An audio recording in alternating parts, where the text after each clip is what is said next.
तो आप सभी का फिर से स्वागत है मेरे नए वीडियो में। और आज हम लोग जानने वाले हैं आर्टिकल्स के बारे में। हो सकता है आप लोगों ने आर्टिकल्स के बारे में पढ़ा हो, लेकिन बहुत सारे ऐसे डाउट्स होते हैं, आपने बेसिक चीज़ें जानी होगी। तो कुछ यहाँ पर वर्ड्स लिखे हैं, मैं आप लोगों को करके दिखाता हूँ। आप लोग यहाँ पर देख रहे हैं कि यहाँ पर लिखा है एप्पल, और आप लोगों ने रूल्स में पढ़ा है कि अगर किसी भी वर्ड का फर्स्ट लेटर वॉवेल्स यानी कि स्वर होते हैं, तो उनके साथ हम क्या लगा देते हैं, एन लगा देते हैं। तो यहाँ पर हम लिखेंगे एन एप्पल। सही है, आप लोगों ने इतना सोचा होगा।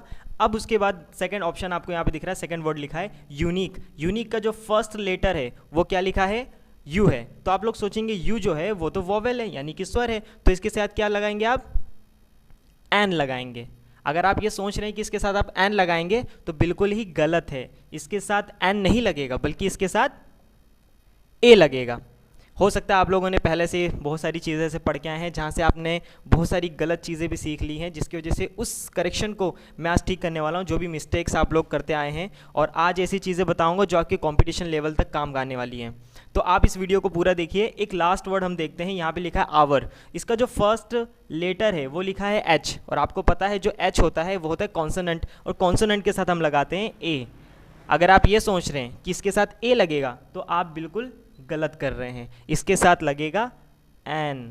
तो आखिर ये कैसे हो सकता है? हमने तो आज तक यही पढ़ते आए हैं कि अगर किसी भी वर्ड का फर्स्ट लेटर अगर वॉवेल्स होता है, स्वर होता है, तो उसके साथ हम एन लगाएंगे, और अगर किसी भी वर्ड का फर्स्ट लेटर कॉन्सोनेंट होता है तो उसके साथ हम ए लगाएंगे। अगर आप ऐसे पढ़ते आए हैं तो ये बहुत ही बड़ी मिस्टेक है। तो इस वीडियो में आप लोगों के मैं सारे डाउट्स क्लियर करने वाला हूँ। वीडियो को एंड तक देखना, और गारंटी देता हूँ कि इस वीडियो के बाद आप लोगों को किसी भी वीडियो को देखने की ज़रूरत नहीं पड़ने वाली है। तो चलो शुरू करते हैं।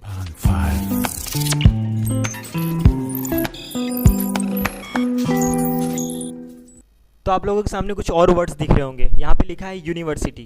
तो यूनिवर्सिटी के साथ आप क्या लगा सकते हो? आप लोगों ने आज तक जो भी कॉन्सेप्ट पढ़ते हुए आए हो वो बिल्कुल ही गलत था। और अगर आप ये सोच रहे हैं कि यूनिवर्सिटी यहाँ पर इसका जो वर्ड है, इसका जो फर्स्ट लेटर है यूनिवर्सिटी का, तो यहाँ पर अगर आप सोच रहे हैं कि यहाँ एन लगेगा तो बिल्कुल ही गलत है। तो इसका कॉन्सेप्ट बोलता क्या है, इस कॉन्सेप्ट को मैं आपको समझाऊंगा आज, ताकि आप कहीं पर भी अपनी उस मिस्टेक्स को कभी भी दोहरा ना सके। आप जब कंपटीशन लेवल पे जाएंगे तो वहाँ पर भी आर्टिकल्स ही आते हैं और कोई हार्ड सवाल नहीं आता है, बिल्कुल ईजी होते हैं। हो सकता है आपके नंबर्स इसी वजह से कम आ रहे हो, आप काफ़ी ज़्यादा मिस्टेक्स कर रहे हो। तो वो कॉन्सेप्ट क्या है मैं आपको बताता हूँ। सबसे पहले तो अगर आप लोग ये पढ़ते हैं कि किसी भी वर्ड का फर्स्ट लेटर अगर वॉवेल से और उसके साथ अगर आप एन लगाते चले जा रहे हैं तो बिल्कुल ही गलत है। हमें क्या करना है, किसी भी वर्ड का जब फर्स्ट लेटर होता है वो वॉवेल सिर्फ लेटर नहीं होना चाहिए, बल्कि वॉवेल्स क्या करना चाहिए, साउंड करना चाहिए, यानी कि उसकी वॉइस आनी चाहिए, उसकी आवाज़ आनी चाहिए। अगर उसकी आवाज़ आती है वॉवेल्स में, स्वर में, तो ही उसके साथ हम एन लगाएंगे, वरना उसके साथ हम ए लगाएंगे। तो वॉवेल्स के साथ हम क्या यूज़ करेंगे, एन यूज़ करेंगे, और कॉन्सोनेंट्स के साथ ए यूज़ करने वाले हैं। तो यहाँ पर वर्ड लिखा है यूनिवर्सिटी। तो यूनिवर्सिटी का जो फर्स्ट लेटर है वहाँ पर हमें क्या दिख रहा है, यू क्या है, स्वर है। लेकिन हम इसके लेटर पे ध्यान नहीं देंगे, बल्कि हम ध्यान देंगे कि इसका जो वॉइस है, इसकी जो आवाज़ है वो क्या निकल के आ रही है, यूनिवर्सिटी, या। और या क्या है, एक व्यंजन है यानी कि कॉन्सोनेंट है, और कॉन्सोनेंट के साथ हम क्या लगाएंगे, ए लगाएंगे। तो इसलिए हम यहाँ पर क्या लिखेंगे, ए यूनिवर्सिटी। मतलब बहुत सारी यूनिवर्सिटी है, उस यूनिवर्सिटी में से हम किसी एक यूनिवर्सिटी यानी कि विश्वविद्यालय की बात कर रहे हैं। अगला वर्ड है मैन। अब मैन का फर्स्ट लेटर आपको एम दिख रहा है, कॉन्सोनेंट है, लेकिन हमको इसकी वॉइस पे ध्यान देना है। मैन, म क्या आ रहा है, इसकी आवाज़ म आ रही है, यानी कि एम, म। और माँ क्या है, व्यंजन है, तो व्यंजन के साथ हम लगाएंगे ए मैन। वैसे यहाँ पे लिखा यूएसए, जैसे कि आपको पता है यूनाइटेड स्टेट ऑफ अमेरिका देश है, तो हम इसके साथ क्या लगाएंगे, तो इसके साथ हम लगाने वाले हैं दा। और यहाँ पर लिखा है चाइना, चाइना भी एक देश है, तो अगर आप ये सोच रहे हैं कि इसके साथ हम दा लगा दें तो ये बिल्कुल ही गलत होगा।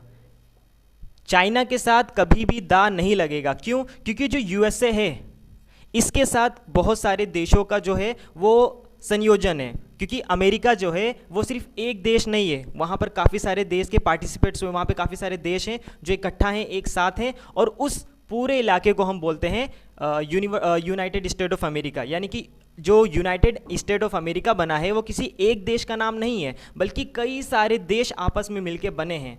तो इसलिए हम उसके साथ क्या लगाएंगे, दा लगाएंगे। और चाइना जो है वो सिर्फ सिंगल देश है, अकेला देश है, इस वजह से हम इसके साथ दा नहीं लगाएंगे, बल्कि इसके साथ हम क्या यूज़ करेंगे, ए लिखेंगे।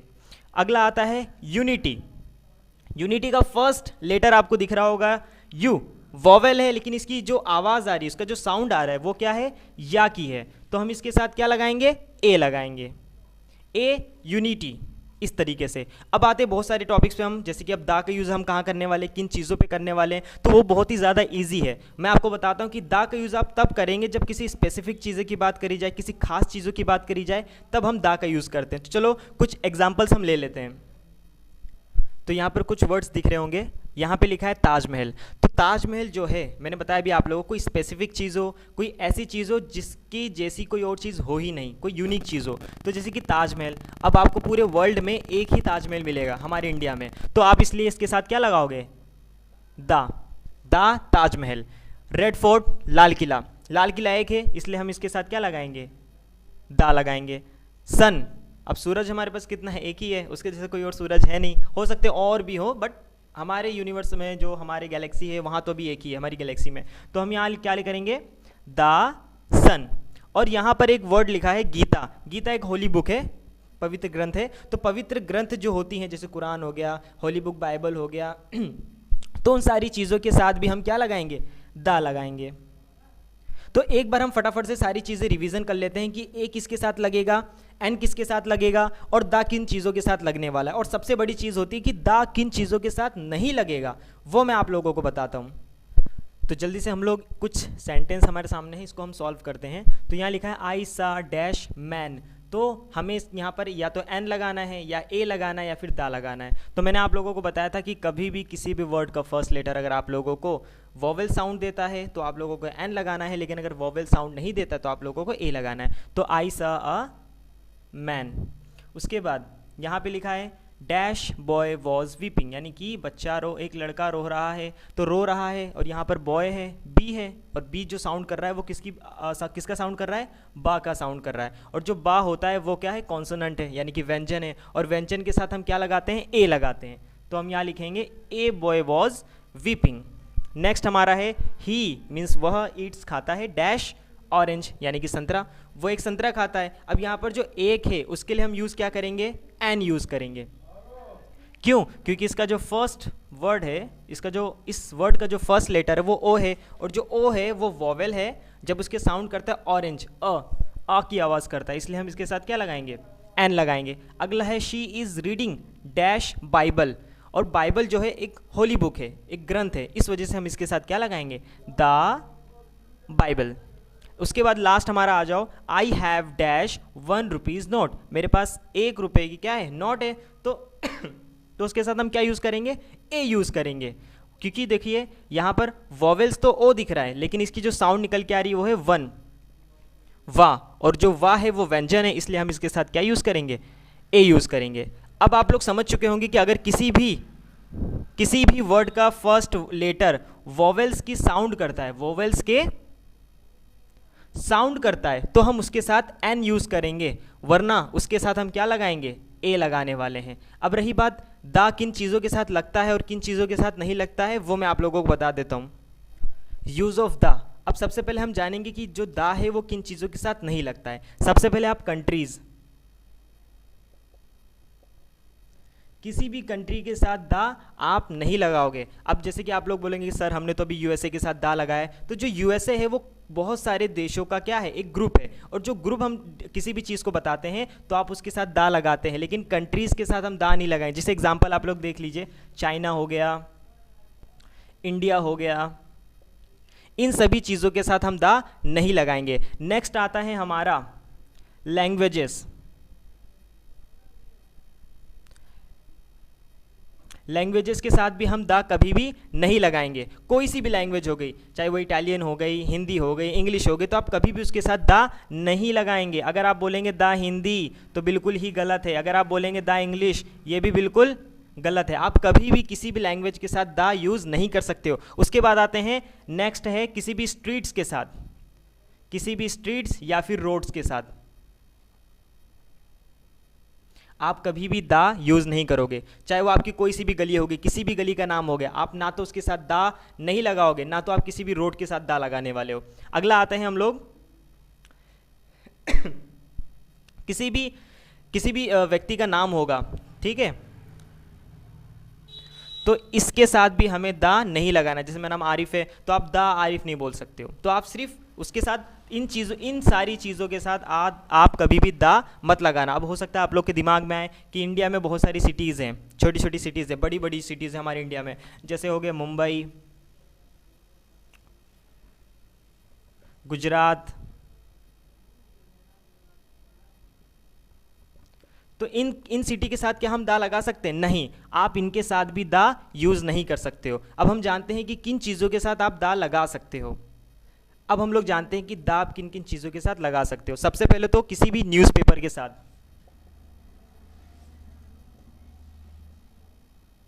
न्यूज़पेपर जैसे द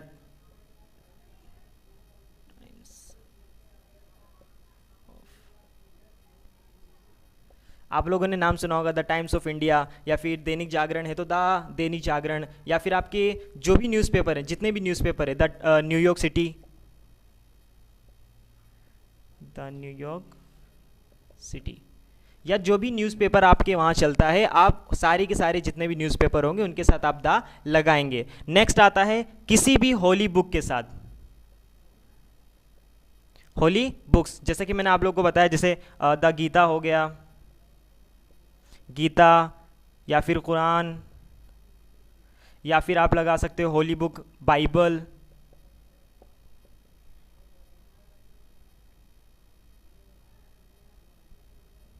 बाइबल स्पेलिंग सही है, ठीक है, तो द बाइबल, आप इन सारी चीज़ों के साथ द लगा सकते हैं। नेक्स्ट आता है किसी भी रिवर, कोई भी नदी के साथ, जो रिवर्स होती है नदी, जैसे the Yamuna, the Ganga, the Saraswati, जो नदियां हैं आप उसके साथ द लगा सकते हैं। और लास्ट हमारा आता है किसी भी ग्रुप को अगर आप डिनोट करना चाहते हैं, जैसे मैंने अभी आपको बोला, फॉर एग्जांपल मैंने बोला हॉर्स,